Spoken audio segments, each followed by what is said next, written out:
All right, good afternoon. Welcome to the Smoke Pit. My name is Sergeant T. I'm former Army, former Navy, and I'm here with a good friend of mine, uh, Marcus Sintoni. If you want to introduce yourself. Sure, Senior Chief, 20 going on 21 years, active duty, and retiring at the end of the year. All right, congratulations. And earlier I know we were discussing, we got into a little discussion earlier, and we were talking about the difference in generations and difference in eras and the way that the veterans and active duty are coming home from deployments and the things that are in place to deal with everything that comes with coming home from an arduous, 12-month deployment. Is there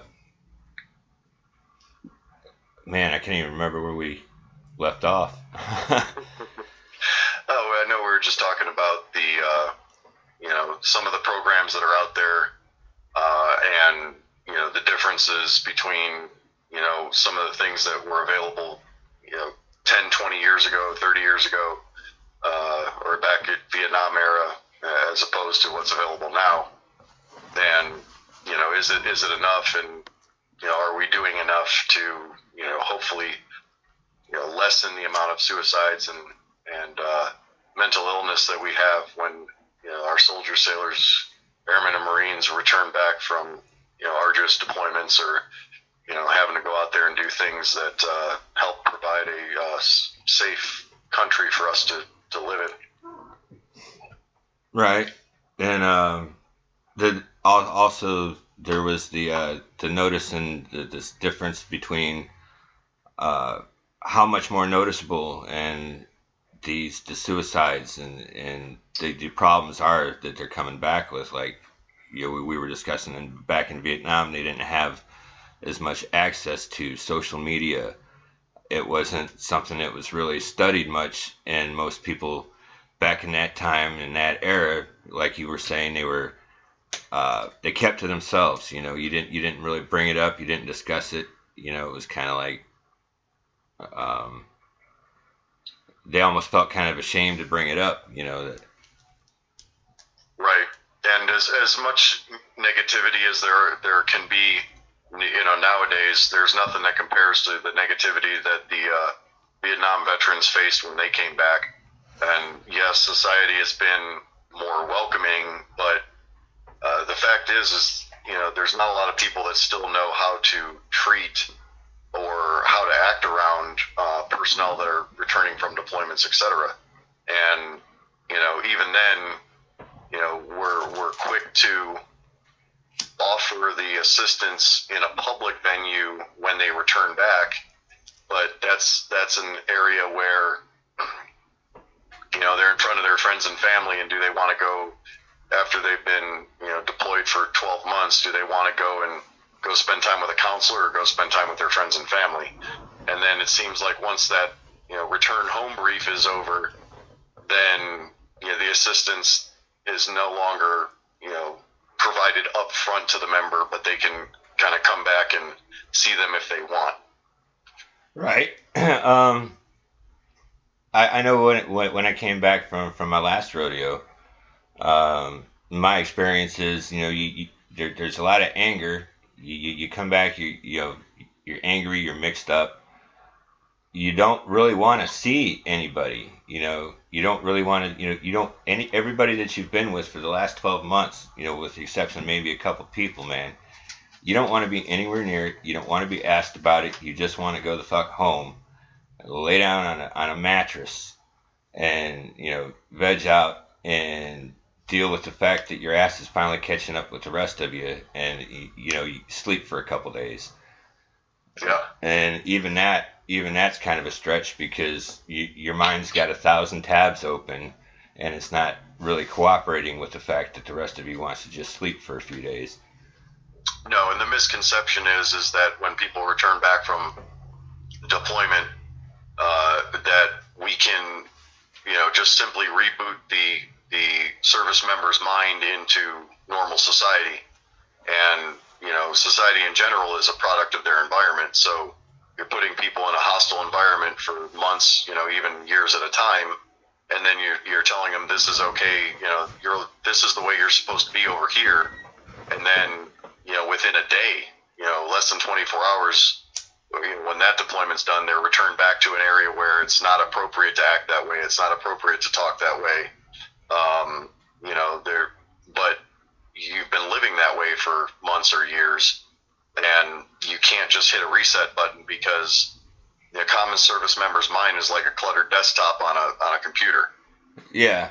You don't know exactly what folder to access to get information on, how you're supposed to be at home or how you're supposed to be at work, and it's not a simple procedure where just talk to somebody, because there's a trust issue there, because they don't know the person, and it's not something that's going to happen overnight. And I think that there's definitely not enough support for government funding, etc., to provide assistance to the service members, in the long term. They're real quick to provide immediate support, but then there's very little, if any, follow up. And then even then, it's an incumbent upon the service member to break out of their shell that we've told them it's okay to be in for years. Right. And go see a counselor, go see this person, or they result to pushing. Some of the people try to get service members in and out of their clinics, so instead of talking through it, it's push a bunch of medication down their throat and call it a day. Right. I was kind of just thinking about that too, going back to what I was saying about when you first get home. There was kind of something in place that our unit did on my last tour in Afghanistan, where they were making the squad leaders check on their buddies. They were making the platoon sergeants check on the squad leaders.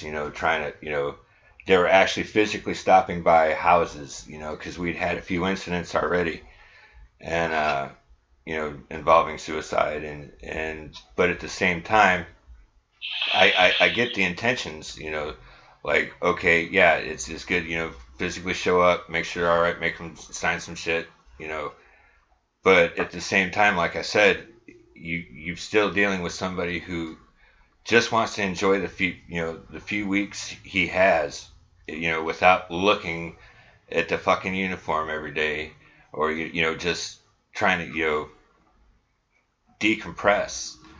And so you've got a little bit of like friction there already, because I remember when they came to check on one of my battle buddies, his squad leader, he was like, "I told you I was fine." There was a little bit of like, not like hate, but just like discontent, a little bit of like all right, shut up, go away, so. Yeah. And they were kind of making fun of the whole thing and making light, and the squad leader's like, "Man, they're making me do this kind of shit, kind of stuff." And it was just, it was a great idea, but in reality, there's things that don't work for everybody.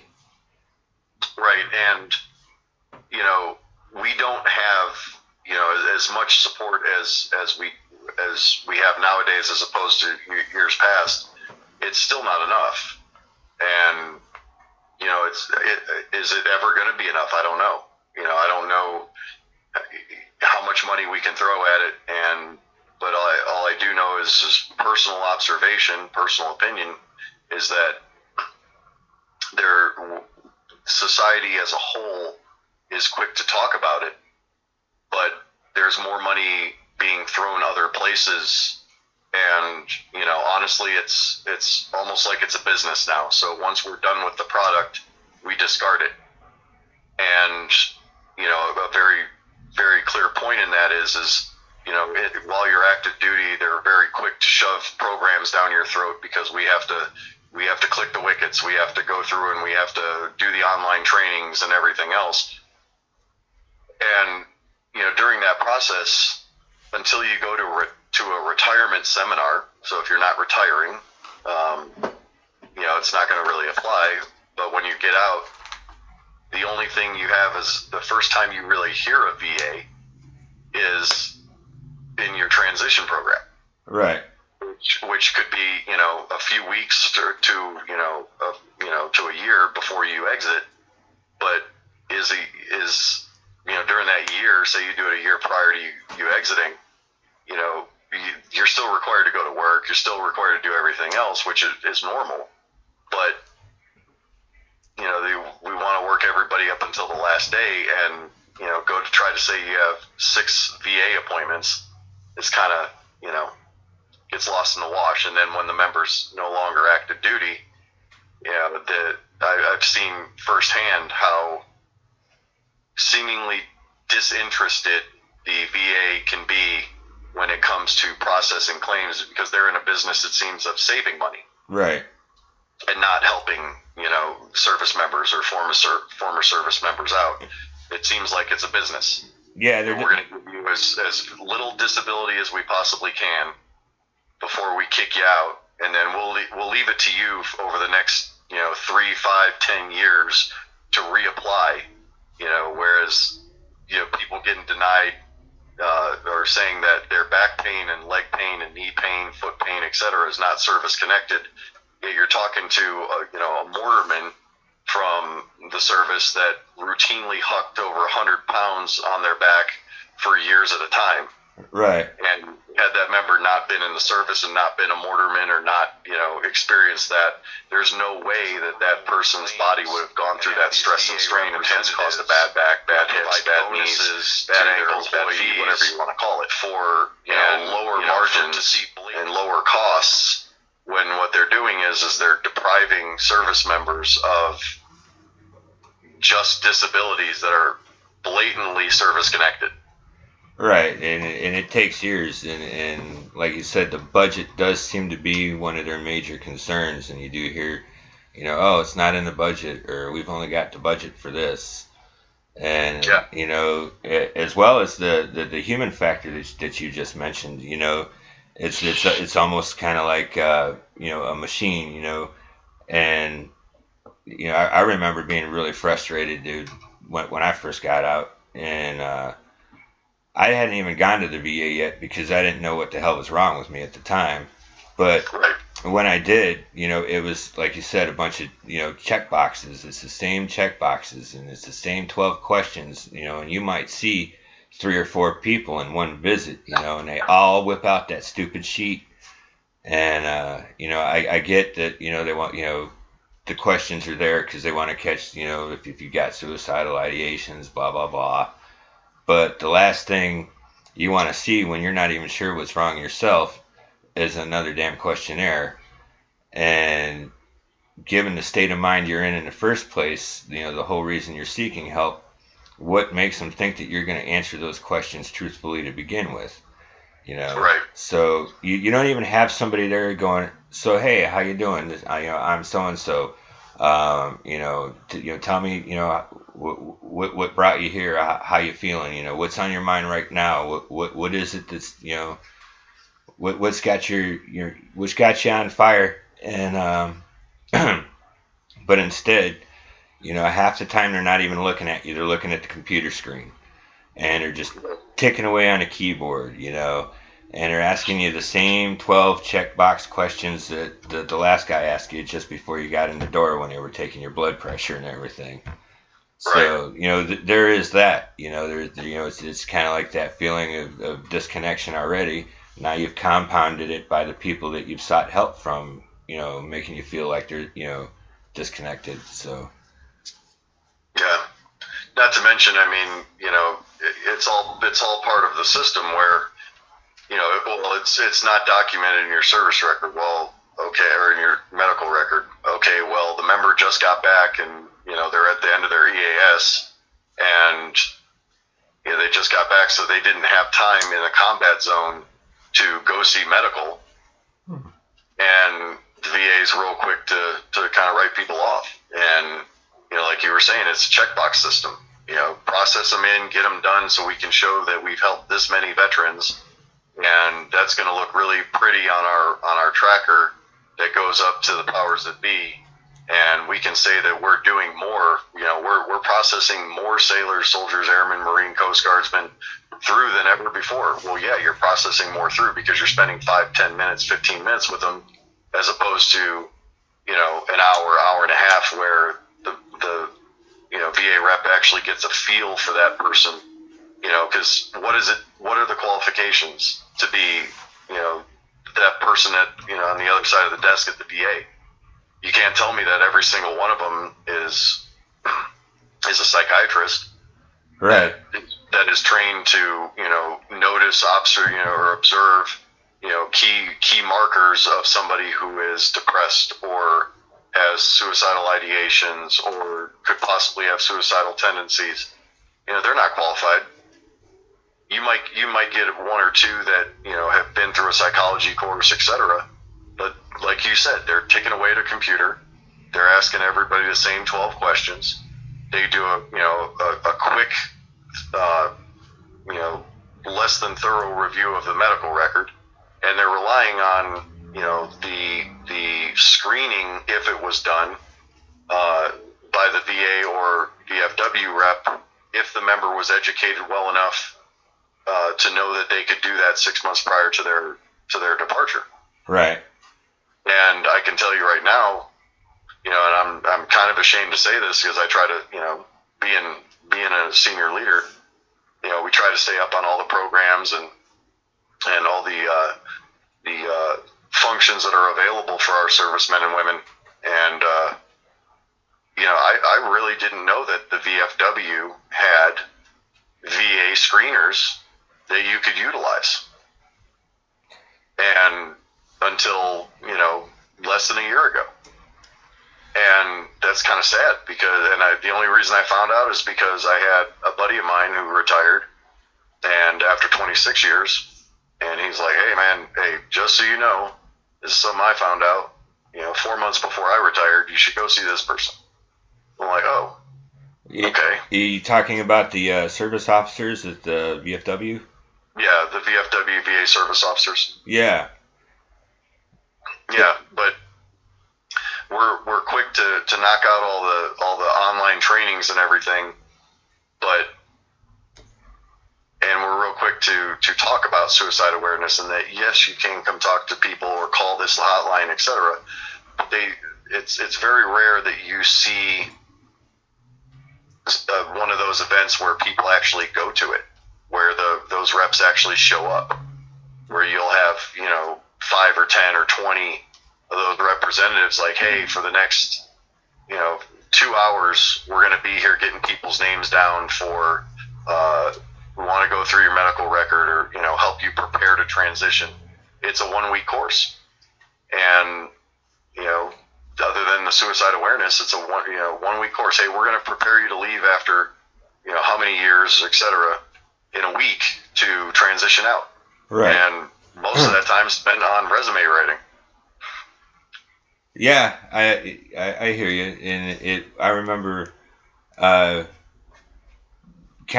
was kind of strange because there are some people that get out, and at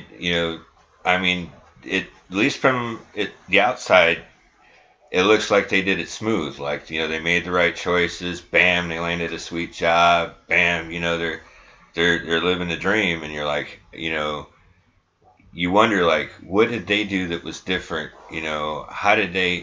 How are they so smart about it? How did they come through all of that shit and not seem bothered by it? And then it really makes you question things, and you're like, yeah, because it is nerve-wracking, because being active duty for over 20 years, I really was afforded the opportunity to not wake up every morning and not have to worry about having a job. All I had to do was worry about my job and worry about going to work and doing everything I could do to positively impact as many people as I could before I do retire. Right.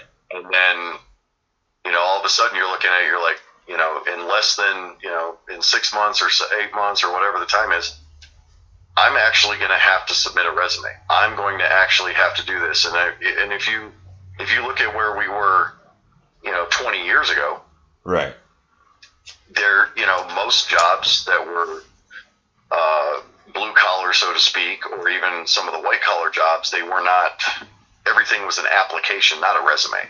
It was an application. Right. And you went through typically an application process where you filled out the application, and then within a week you had an interview, and you were good. You either had a job or you didn't have the job, and you could line some things up. Well, now society has changed.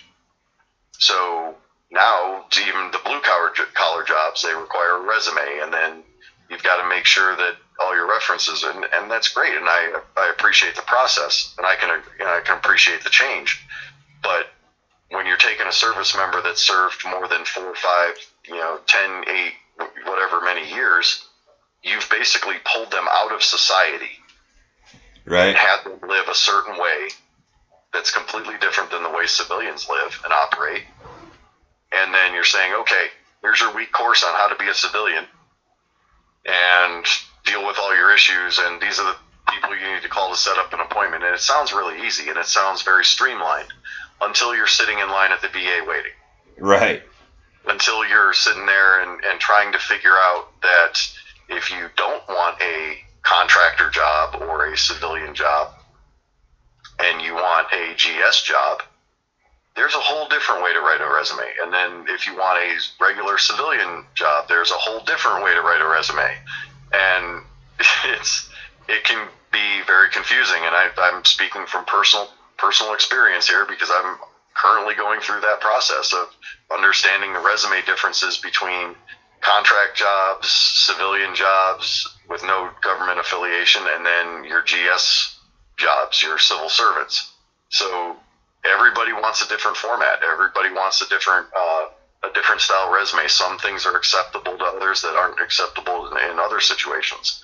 So yeah, I mean, that's what we do. We adapt to change in the military, but it's disheartening to see that there's a lot of focus on that, but nothing on helping that service member right.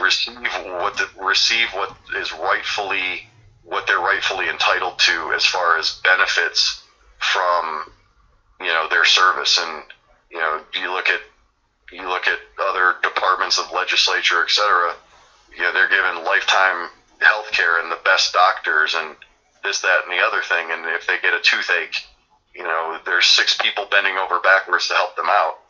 But then we take the service members and we'll give them health coverage, etc. But you're pumped into an assembly line again. Right. And to think that now things have actually improved since, the service members that went to Vietnam, it's like, wow, how messed up was it? I mean, if it's this screwed up now, if it's this difficult to manage and adjust, after getting out or just getting, trying to get the care you need, how bad must it have been back in, when the guys were coming home from Vietnam, when they were not only not welcomed home, but, there were a lot of protests and many people who looked down on them, for even being in, it's just so.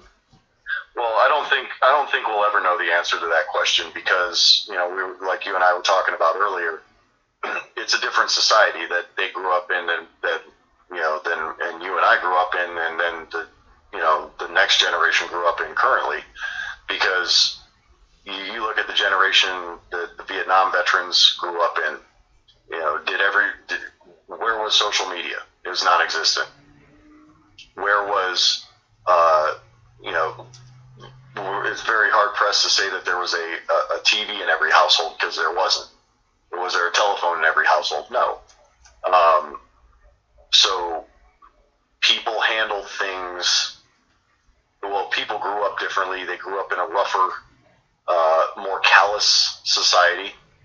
And yes, there were still protests back then. Yes, there were a lot of issues back then, but it wasn't appropriate to talk about their problems. It wasn't appropriate to talk about their feelings, because the general man back then,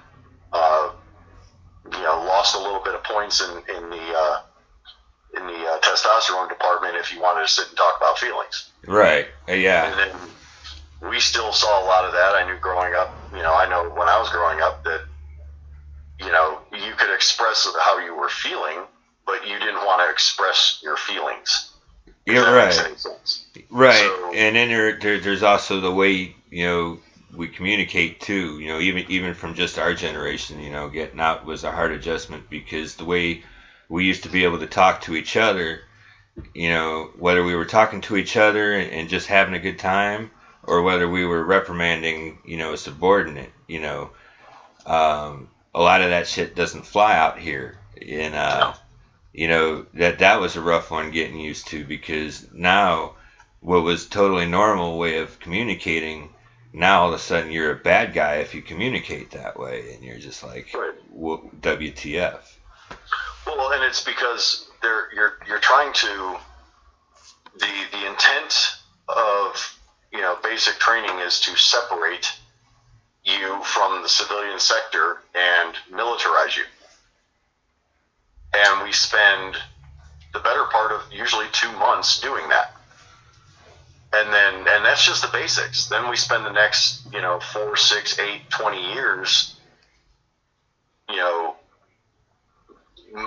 militarizing them, even, all of us even more, where, there's a set of rules, and our rules are different than the civilian sectors, and our ways of punishment are different than the civilian sectors. And, what we consider praise in the military is not praise in the public.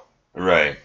So, but then we take, a week course or a couple weeks course to say, okay, we trained you for years how to not be a civilian, and told you, that ain't the way we do it. And now we're going to give you a quick, handshake out the door and say, okay, now go be a civilian. Yeah. Send you to 7 days at ACAP, and how to write a resume, and, yeah, I hear you. Yeah, so I mean, we spend a lot of time militarizing people, which is it's necessary. It's necessary. It's necessary for for our way of life. It's necessary for our structure, and I'm not saying I'm against it because I'm not. I'm completely for it. Right. But we also need to stop discarding our service members when they leave and say, okay, you've served your purpose, now be gone with you. Yeah. I hear you. So, you tell one question I've always had that kind of boggled my mind. Look at the amount of recruiting stations that we have in every state. Right. Then look at the amount of VA offices that we have in that same state. Wow, dude. You really put it the way you just said that really puts it into a perspective. Like, holy crap, you're right.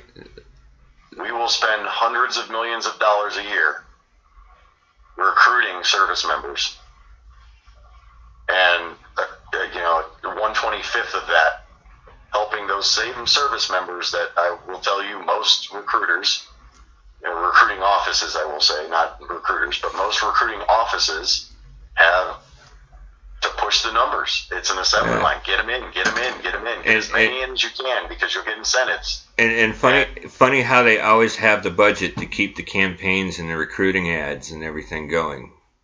Right. But then, okay, we're done with you now. Go find the VA in your area.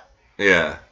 Whereas, recruiting offices are going to high schools. Recruiting offices are going to people's place of work, to these job fairs. You show me these job fairs and how many VA representatives show up.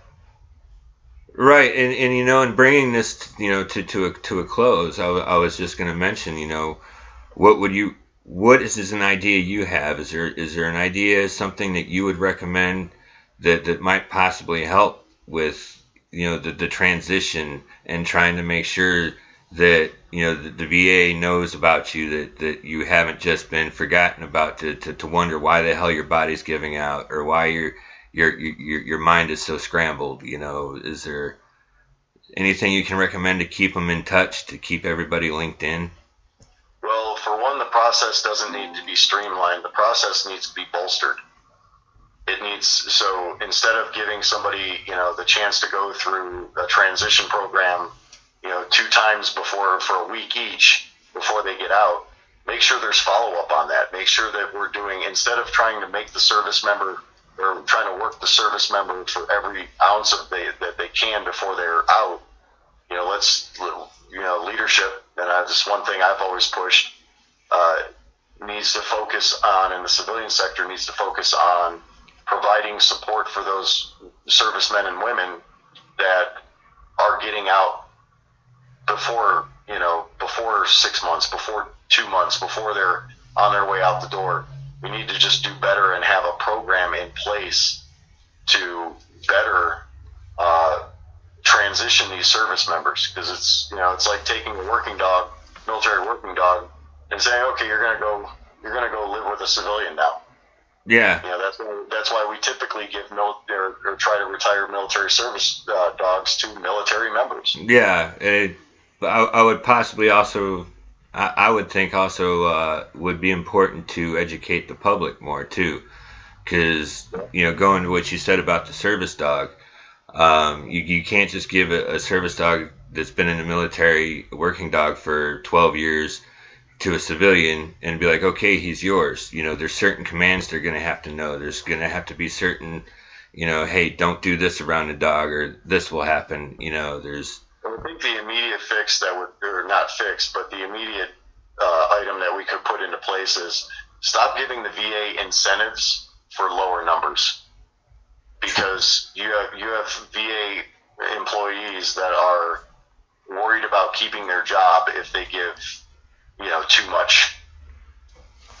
So there needs to be a sanity check or sanity check measure, right? To effectively evaluate somebody's medical history or their current medical state before they're shoved out the door and put into the assembly line.